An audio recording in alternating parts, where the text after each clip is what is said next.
Very good morning to everybody. I'm Yu Siew San from IDA, from the Infocomm Security and Assurance Division. I'm very glad to be here today to share with you on the topic of strengthening your personal security. As the MC has described, this is actually the theme of our second Cybersecurity Awareness Day, which was launched on 11 July 2012. Now, as I was preparing the slides for this presentation, I was thinking, here today I'm presenting to the senior citizens who obviously have lived longer than me. Okay, so instead of saying that, keep telling you what you should do, etc., I have changed the presentation slightly different. Instead of saying what you should do, I'm going to say what we can do, okay, to strengthen our personal security. So, what it means, strengthening our personal security is that is you and me, we need to take personal responsibility in adopting secure practice for our computers, mobile devices, virus devices, and our online identity. Okay. By computers, I'm referring to laptops too, and by mobile devices, I'm referring to our mobile phones, as well as the portable devices like your tablets, iPad, Galaxy Tab, etc. Okay, as for wireless devices, we are referring to wireless router that we use at home to set up our wireless network for internet access.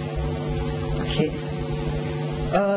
Online identity refers to our online information used to uniquely identify ourselves to others online. Okay, for computer security, there are three simple takeaway points. That is, we should install personal firewall, antivirus, and we should patch our system. Okay, so now what is a personal firewall? What you see here is a technical description of what is a personal firewall. I'll provide a layman explanation. Okay, in the real world, in this real world that we have what we call security guards. Okay, so what is the role of a security guard? Okay, basically they will ensure that only authorized personnel is allowed to enter a building or a condominium, for example.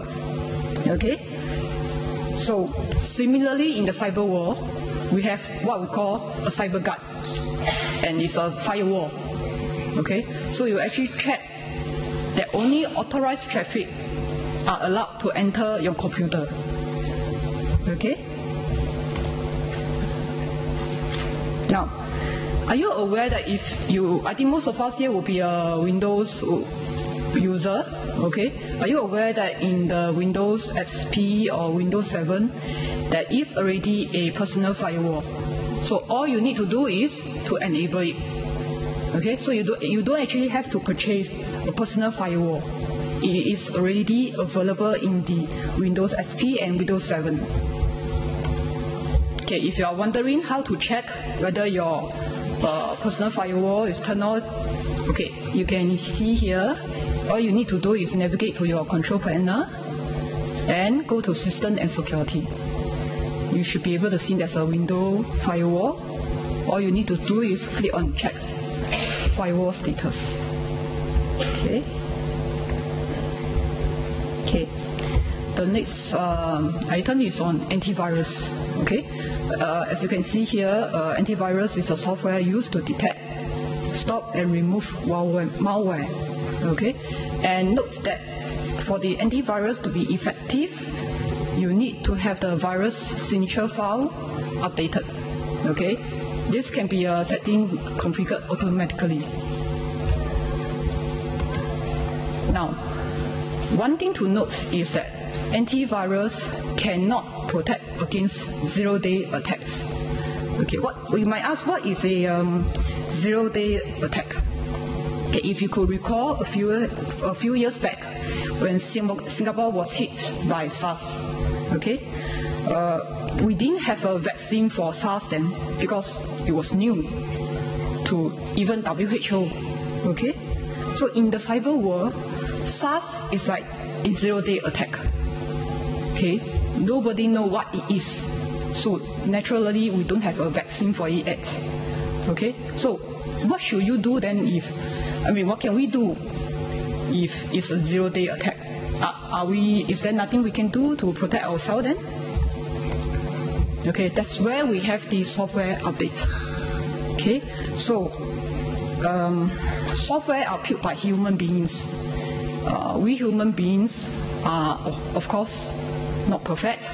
We make mistakes, and this mistake causes what we call vulnerabilities in the software. Okay, in the operating system, in our application that we install.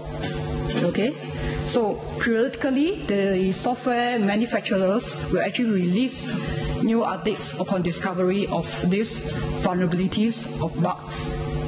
So to ensure that the software we are using are free from known vulnerabilities, we should apply the software patches wherever it is released. Now, I hope that all of you have patched your system recently. But as you can see on the screen, this was a IE vulnerability that was detected last week. So Microsoft has actually released the patch for it last Friday, US time. So I hope all of you have patched it. I have definitely had. Okay. Now, just to recap again, the 3 simple takeaways for computer security is we should install a personal firewall, okay, antivirus, and we should do our software updates. Okay, I'm going to share a bonus tip on computer security. Okay, as I mentioned earlier, last week there was this IE vulnerability. Okay, Symantec has also reported on it, and if you can look at the recommendation they have, one of the recommendation Symantec had was to run all software as a non-privileged user with minimum access rights. What is a non-privileged user with minimal access right, you might ask, right? Now, what I'm sharing here is on this administrator versus a standard account. Okay, what is a administrator account? Okay, it is a special user account that has full privileges, okay, over our computer, which is why we could install hardware, we could install new application. Okay, that is because we have administrator rights over our system. Okay, a standard account, on the other hand, has limited privileges assigned to it by the administrator for day-to-day use. So, a standard account will not be able to do tasks like install a new printer, okay?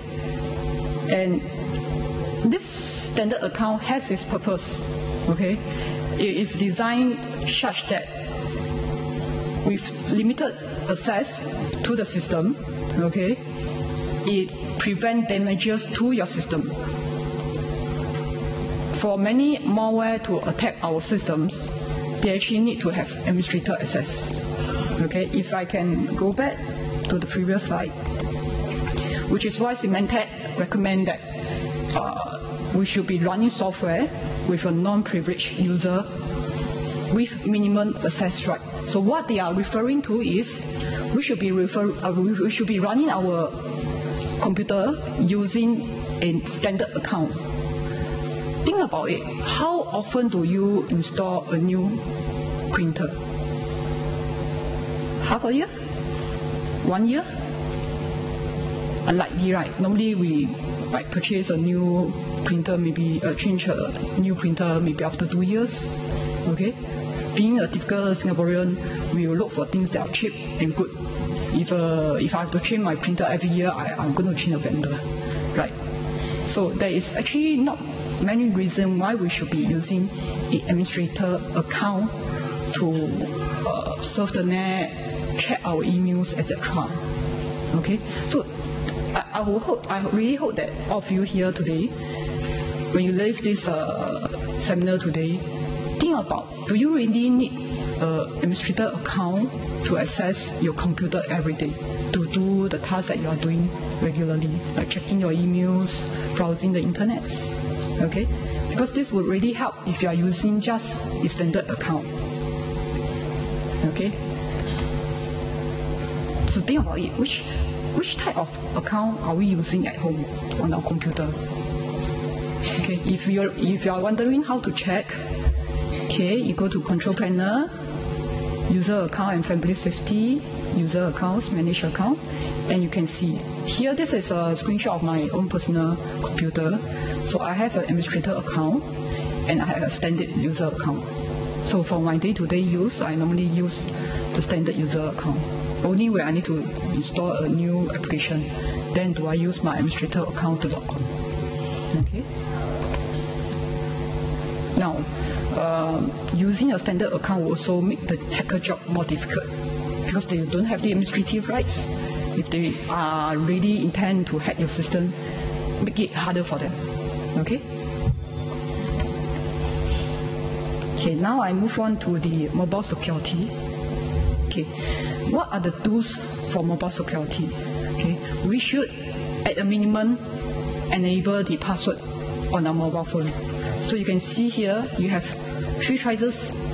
Most of the smartphone now offer, you can just enter a simple 4-digit PIN, okay, which Mr. Koh showed just now. Or you can enter a password like on the computer, alphanumeric, etc.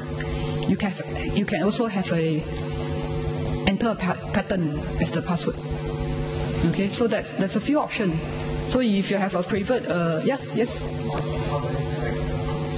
Okay, the standard, the recommended password length is 8, and is alphanumeric, meaning that you should contain uppercase, lowercase, numbers, and symbols.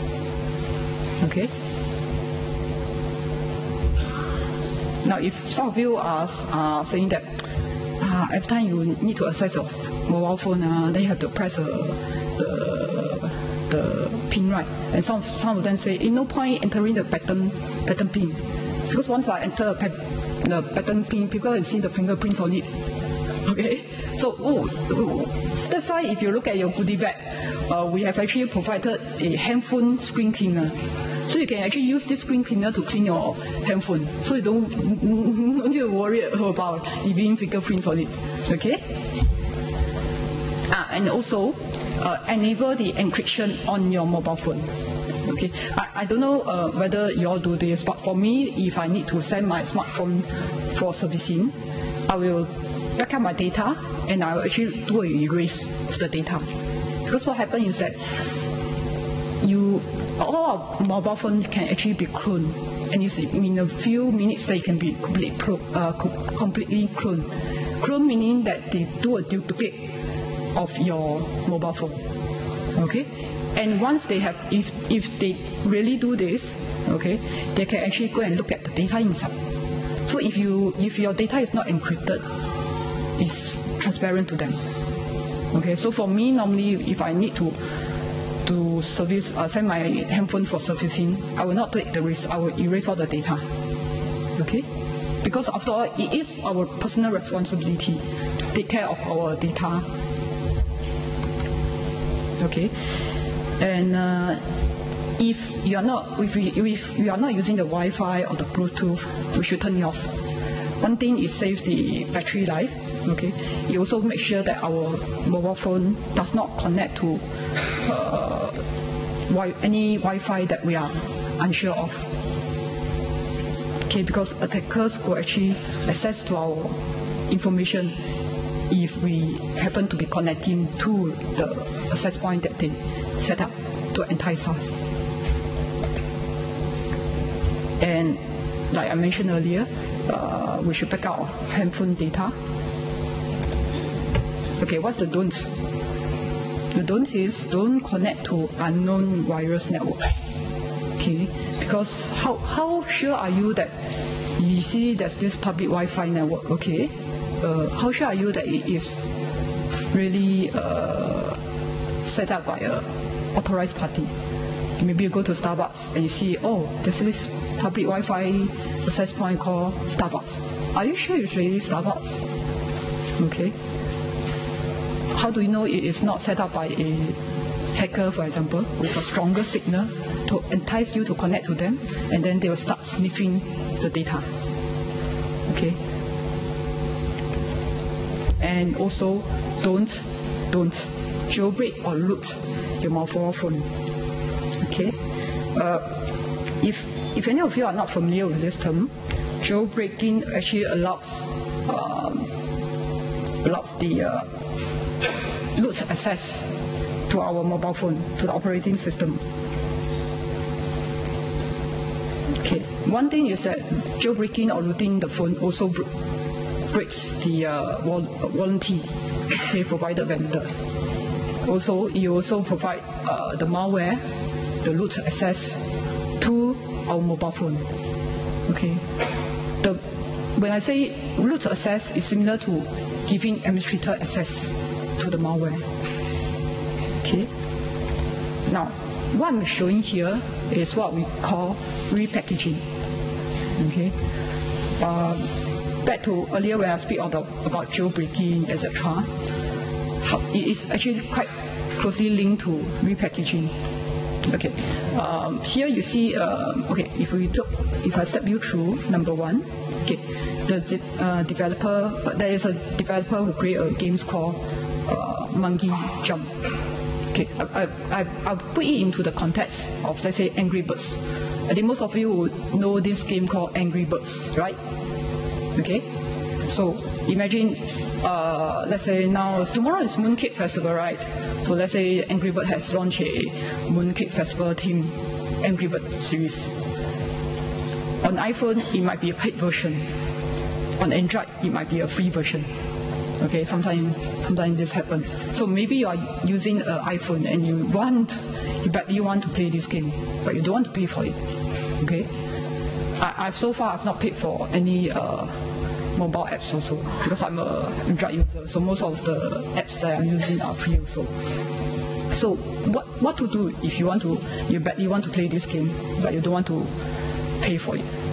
We will go and look for free version, right? Okay, so the hackers also know this. So what happened is that, okay, when the developer created this game, they put it to the Play Store. Okay, now it's no longer called Android market, it's called the Play Store. Or for Apple, it will be the Apple Store. Okay, so what happens is that the naughty hacker will actually will download a copy of this legitimate game. Okay, it will repackage it. Okay, repackage it with malware. So it add on new ingredients inside its malware. Okay, and then what happened?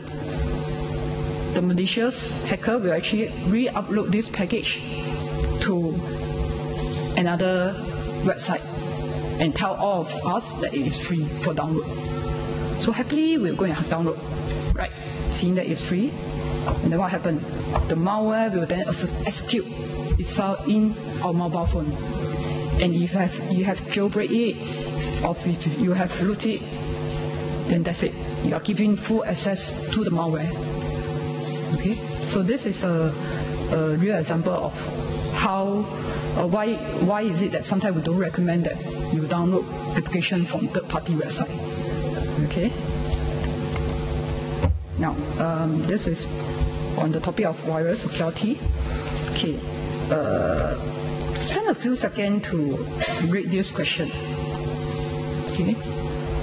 Number one, have I changed my virus router default administrator username and password? Okay, even in the computer security, this was also one of the recommendations that we should always change the default administrator username and password. So for the our virus router that we use at home, we should also change it. Okay, so if you are, for example, using the Linksys router, do not simply just use the Linksys username. Okay. Then check whether we have disabled the broadcast of our wireless network service set identifier. This is in short called SSID. Okay. You might ask, what is a SSID? Okay, this is actually something. This is a network access name. You can think of it as making our phone number private. Okay, so basically, when you disable the broadcast of the wireless network service SID, which is a SSID, basically you are hiding the network access name. So if the hacker do not know that is this network name, okay, they cannot connect to it and they cannot do naughty things. Okay. Third, we should ensure that we have WPA2 encryption enabled on our wireless network. Okay. And if possible, limit the access of devices that can connect to our wireless network by specifying the media access control number, control address. Okay, this is the hardware uniquely ID. So you can actually limit what are the devices that can connect to your network. So if you sometimes you might wonder, hey, my network is already 10 megabits per second. How come when I access it, it is still so slow? Maybe there are other people who are connecting to your wireless network. Okay, they might be playing online games whatsoever, which then slow down the network. Okay. Okay, so if you have done all the 4 tips, done all the 4 things mentioned earlier, your wireless network is more or less secure. So a hacker will not then be able to exploit your network to do malicious activities. Okay, so again, be sure that we do all these 4 things. Okay. Okay, now I come to the last part, which is about online identity. Okay, Mr. Koh has shared earlier, if you go traveling, etc., do not broadcast to the whole world, right? Is a whole family going for 2 weeks tour to China. You broadcast to the whole world, even the robbers also know. Okay, then they will come, which day you're flying off? Okay, you check in to, when you are at the airport, you check in, right? They roughly know, okay, you're out of your house, so I can go and visit your house with you. Okay? So on your Facebook, etc., do not put information like your NIC, your credit card number, okay? Put the minimum information. If possible, don't put. Okay, so that other people cannot use this information and pretend to be you. Okay? So, what can we do to protect ourselves? Okay, we should limit personal information that we post online. Okay, and we should safeguard our password. Okay, some of you might be sharing your computer with your husband, with your wife, etc. Okay, do you all use a common logon ID? Okay, I would recommend not. Sometimes when I'm using my boyfriend's laptop, he also give me a separate account. He don't want to let me see what other ladies' pictures he has on his laptop. Just joking. But that is really a need to limit the password you have. Do not share it with other people. If it's to be shared, why call it a password? You see. Okay. And if you are, for example, surfing, using your mobile to surf in the public Wi-Fi, do be careful that you should not be going to website where you have to enter sensitive information like your credit card number. Okay, because when you are on the unsecured network, you don't know whether anyone is sniffing on your data. Okay, so you should avoid entering sensitive information, even on your Facebook, etc., or I don't know, Friendster. I don't know whether anyone's still using Friendster, but you should avoid entering sensitive information there also. Okay, I have here an example of a what we call phishing email. Okay, this is an email that I received on my own Yahoo account. Okay, it's very interesting. This email sent to me, and it was informing me that I've won a. What did I won? Okay, I won. So many zeros. I also don't know how to count. 500,000 Great Britain pounds. That's a lot, no? Okay, it's definitely more than my salary per year. Okay, now let's examine this email. Okay, you notice here the email is sent from Coca-Cola. Okay, it said the email was sent from Coca-Cola. But if you go and do a Google on the internet, you check what is the Coca-Cola address in UK, you realize that it is different. Okay. Then we move on to, you see here that this email has brought an unexpected luck. My email address was selected and confirmed by a co-sponsor, Bank of England. Wow, I didn't know I have an account with Bank of England. Okay. Now you think about it. Even if I have an account with the Bank of England, would the bank readily share my information with Coca-Cola? That will be a breach of privacy, right? Okay, and then if we look further down, this email is supposed to be sent from Coca-Cola UK. But look at this domain here. Okay, what does it end with? qatar.io. I don't know what country is this, but it's definitely not UK. Okay, UK domain ends with .uk, right? Okay, so I think this hacker has to do more work if they want to trick me. Okay. So the one reason why we say that we should avoid listing our email address on our social network, Facebook, etc., is also because we want to prevent people from harvesting all this information. Okay, so they know all your email address is whatsoever, can send a phishing email to this address then. Okay, this is also, I think, quite recent. I think it was last year. All the local banks or even foreign banks like Standard Chartered, they have this on their website. Okay, it's an alert on the phishing website. Do you know which is the phishing website? Any idea? Unfortunately, I don't have a prize to give away today, but only when I was asking this, I have a prize. Okay, can you shout the answer? Which one is the phishing website, A or B? Okay, my question is, which is the phishing website?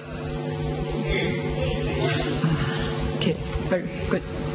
Okay, so A is the phishing website. Okay, because it was asking for the OTP. Okay, the one-time password, the hardware token. Okay, normally the bank will not change their website.